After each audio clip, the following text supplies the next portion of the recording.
Nesse vídeo a gente vai ler e corrigir as questões que foram postadas lá na salinha do Classroom, como forma da gente debater e aprofundar o conhecimento do conteúdo que está sendo trabalhado agora na sala virtual. Então aí na primeira questão nós temos: os critérios utilizados para regionalizar o mundo dependem da intenção de quem os estuda. Sobre regionalização, é correto afirmar que. Então aí nós temos quatro opções, apenas uma é verdadeira. Na primeira, o critério de grandes paisagens naturais corresponde a um ponto de vista político.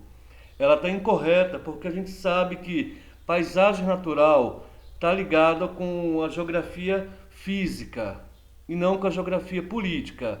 A geografia política está ligada à questão de estados, municípios, países, a divisão territorial, com sistema de governo, com modo de vida. Então, ela está incorreta por isso. Não é do ponto de vista político, mas sim físico. A letra B, o critério de desenvolvimento tecnológico e científico não revela desigualdade entre os países. Ela está incorreta justamente porque é o contrário. Quando a gente analisa o desenvolvimento tecnológico e científico, a gente busca compreender as desigualdades entre os países. Em que nível de tecnologia eles estão, em que nível de desenvolvimento os países se encontram. A terceira diz: as expressões primeiro mundo e segundo mundo se referem aos países subdesenvolvidos, respectivamente. Certo? Ela está correta porque atualmente não se usa mais a expressão terceiro mundo, e sim países em desenvolvimento. Ok?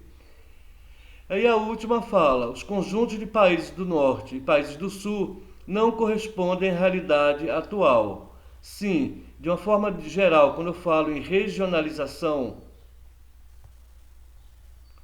eu estou aí vendo a regionalização do globo terrestre. A segunda questão: considere o texto sobre a regionalização brasileira. Poderíamos grosseiramente reconhecer a existência de quatro Brasis, ou seja, regiões específicas dentro do país.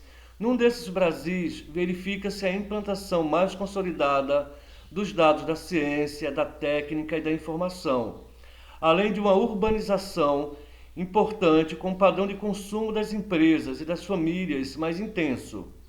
Neles se produzem novíssimas formas específicas de terciário superior, um quaternário e um quinquenário ligados à finança, à assistência técnica e política e à informação em suas diferentes modalidades. A gente relembra da aula anterior que a gente viu que existem duas formas de se regionalizar o Brasil: aquela proposta pelo IBGE e a regionalização geoeconômica, certo? Aí a pergunta é: a porção regional mencionada localiza-se inteiramente no.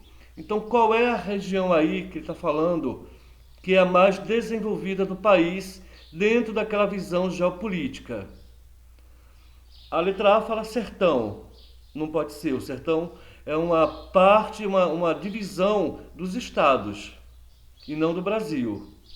Certo? A gente tem um sertão aí que pega do Nordeste, mas que vai embora ali para o lado de Minas Gerais e etc. O Agreste também é uma região, uma divisão local, estadual. O Pantanal é uma parte lá do Mato Grosso, é uma área do Mato Grosso.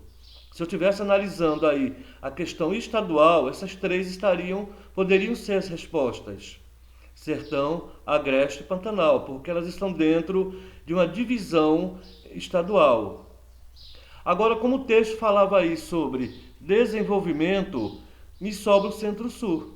Lembram que o Centro-Sul é uma das partes que compõe a divisão geopolítica, sendo ela aí a mais dinâmica, a mais rica, a mais moderna, porque ela pega os estados aí do Sudeste e do Sul. Destaque para São Paulo e Rio de Janeiro. A questão 3, ela se referia ao mapa lá dos televisores, lembram? Aí ele diz, mapa da porcentagem de domicílios com televisão no território nacional. Letra A. A quantidade de televisores no Brasil não reflete os níveis de desenvolvimento econômico das respectivas regiões brasileiras. Essa letra A está incorreta porque justamente quando o IBGE ele faz aquela consulta domiciliar para perguntar quantas televisões você tem, se você tem computador, se você tem DVD, ele quer justamente ver como é que está o nível social das pessoas, das famílias. Aquelas questões que a gente acha que são aleatórias, na verdade o IBGE ele quer justamente isso, mapear o desenvolvimento do Brasil, ver aonde estão as desigualdades, porque a partir daí o governo pode traçar políticas públicas de amparo e de melhoria da qualidade de vida.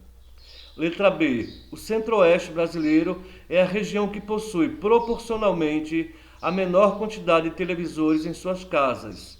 A gente viu lá no mapa que não é, está incorreta. Na letra C, o Amapá é o único estado da região norte que apresenta mais de 85% de seus domicílios com aparelhos de TV. Se a gente voltar lá no mapa, a gente vai ver que o Amapá está realmente roxinho e essa resposta, a letra C, está correta.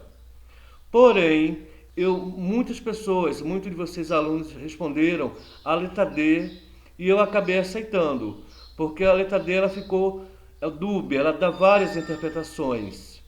Ela diz, o Nordeste é a região mais heterogênea em termos de quantidade proporcional de televisores entre seus estados.